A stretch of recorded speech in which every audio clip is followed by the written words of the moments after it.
is temporary insanity. A law which cannot be enforced, a law which the people of the country do not want enforced.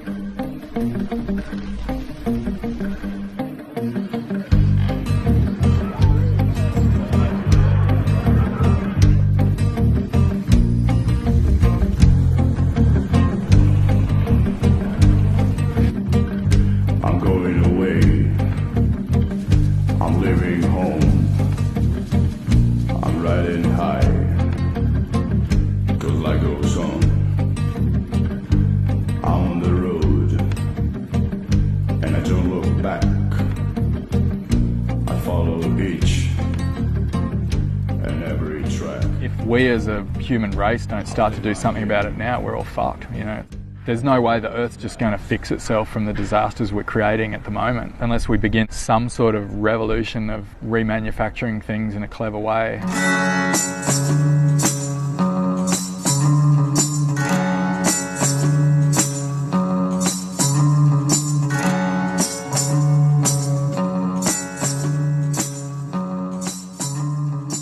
If you want to turn into a tripper that loves conspiracy theories, then hemp has got everything you would love to hear about, because it does. It's got a crazy story.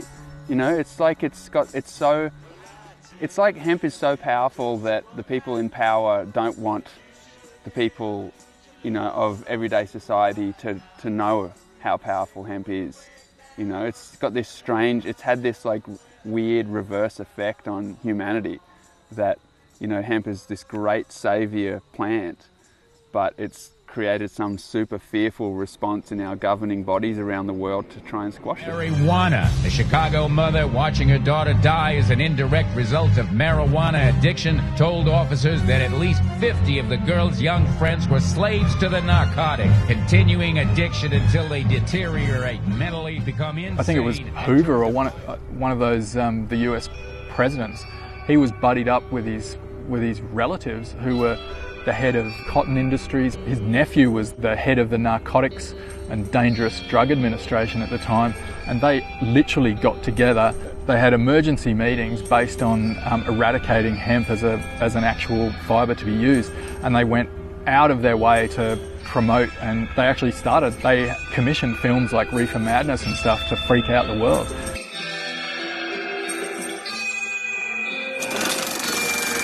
Failing this, the next tragedy may be that of your daughter, or your son, or yours, or yours, or yours.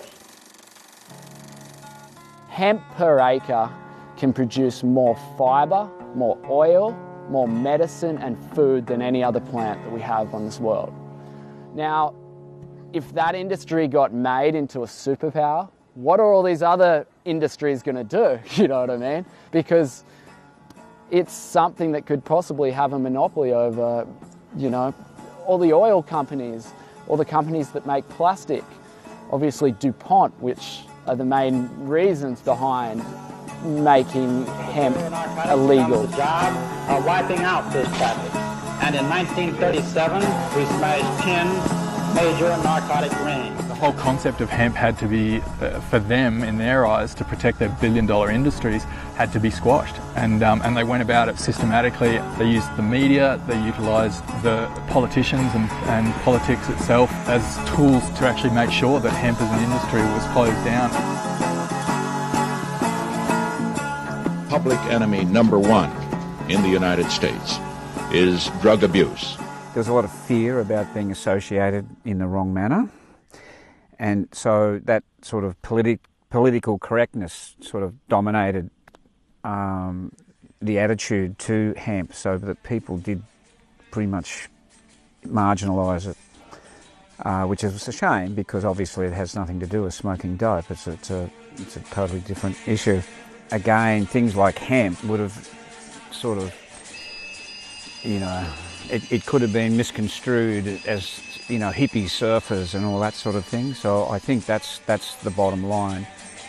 We went through that period where there was a very, very strong judgment, you know, from the parents to the police to that surfers were just out there, you know, smoking dope and and causing havoc. The hemp stigma definitely kind of got kind of suppressed through that period. It kind of washed away with you know, that period that we were outcasts, or we were fringe dwellers, and we were people that weren't willing to be a part of society. So the actual fabric kind of got washed away with that type of judgment. Sun protection.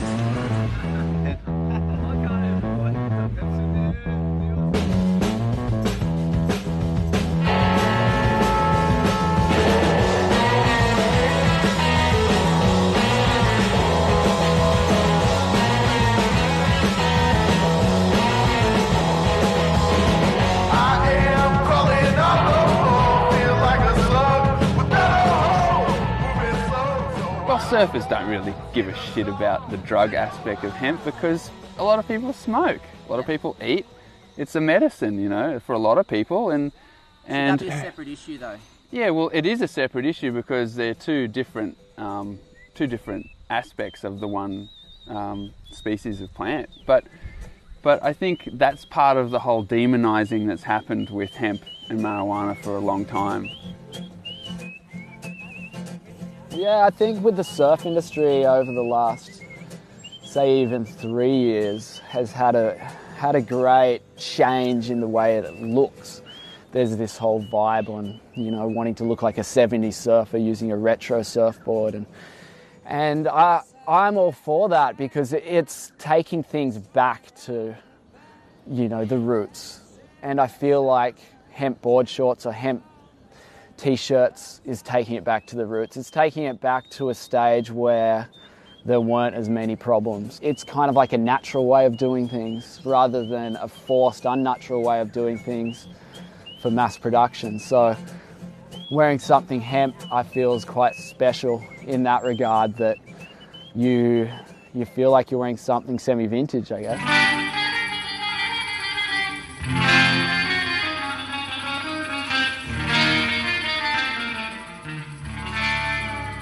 I've been wearing hemp boardies in the water now for a while, and they kind of get this real nice slimy feel about them. When they get wet, they're super comfy. They react well, you know, they go a bit crispy after they dry out, but then they just go straight back to super comfy the second you put them back on again. Like, there's just so many bonuses to it.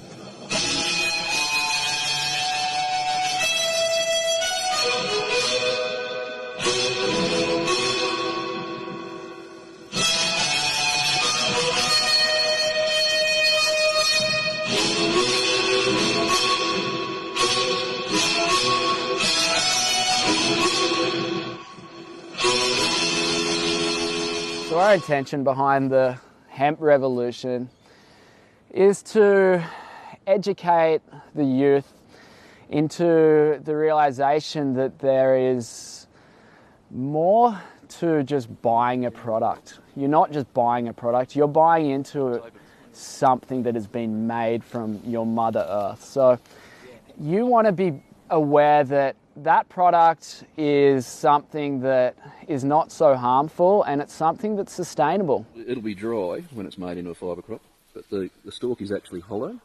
You can see right up it like a straw. This white pithy looking stuff is called hurd, and that's essentially a waste product for the clothing side of the fibre. And this stringy bit here is what makes the fibre.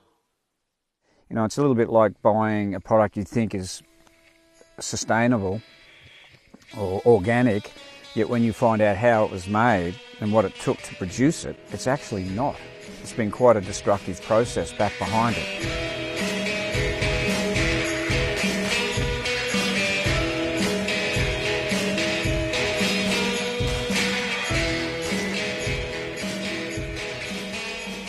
As a consumer, as a person, you know, we're not going to memorise what everything is made of all around us.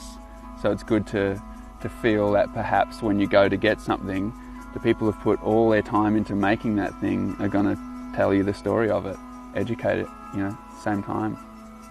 We started the brand with hopes and dreams and a way that we could express our creative side. And after many years of making season after season of product range, you start to learn a lot more. And it's only been probably to the last couple of years where we've really started thinking about how can we make Afends more responsible, add more sustainable products to the world we live in, and push a message to the youth audience that you can support sustainable, organic, natural products like hemp and look good. And really, you've got to not have that thing, we're going to save the world. You just do it because you want to do it, and it's something you feel passionate about and good about.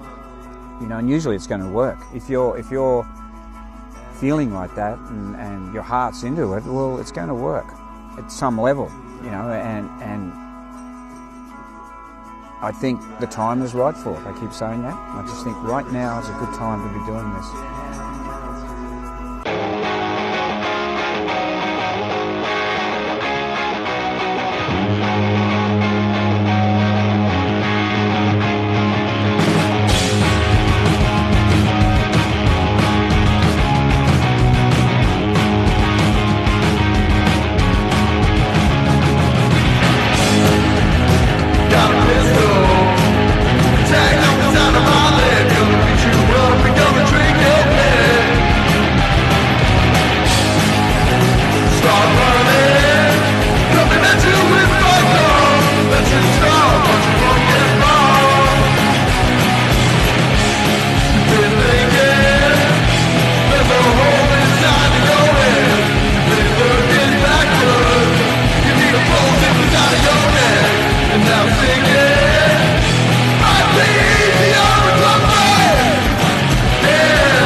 One of our other goals in this whole hemp revolution that we're pursuing is that we really are endorsing other companies, other surf brands, other fashion brands, anyone to make hemp in their product line, because we're very passionate and we think that it's such a great fabric. Hopefully there'll be more and more people and more labels, and surfing as an industry will be what it sort of once was, more of a cottage industry with different labels and different ideas for different products that we need. And I think now is the time that is really exciting for introducing things like hemp and actually having a really good response from the public. We're growing into a world now as young people where there's a lot of problems, and so your natural inclination is to look for solutions, and man, hemp is totally one of those solutions. I just don't think we have a choice. I think we have to go to products like hemp or, sustainable, renewable products that we can walk back in next week, chop a bit off, crush it up, throw it on a garment, and we've just got to stop taking a resource that's just going to run out. We had the golden years probably, but during those years we've already, as a human race, have just destroyed everything. We're on a path of mass destruction, and nobody wants to fucking know about it. Everybody just wants to close their eyes and, keep on profiting and keep on watching fucking numbers on Wall Street grow. Like, who gives a shit? If we don't come back to reality, we're all done for. Or our kids are certainly done for. It's kind of like anything. You poison yourself and you're going to get sick. You poison the world and the world is going to be sick. If we don't find an antidote and do good things for our planet that we live on, then it's going to get sick and die. So now what? Where do we go from here? How do we get back on track and flip the paradigm? Up until the early 1800s, 80% of all textiles were made from hemp. The hemp prohibition introduced in 1937 criminalised the growth and production of one of Earth's most useful natural resources. The thinking that led to the hemp prohibition should have been left behind in the 1930s. We need to embrace new ways of thinking and turn our attention to the present moment. Today we are slowly waking up to the fact that our actions have been detrimental to the health of our planet. We are now recognising the immediate importance of finding alternatives. Hemp could bring enormous positive change, and it's something that is within our reach, within our lifetime.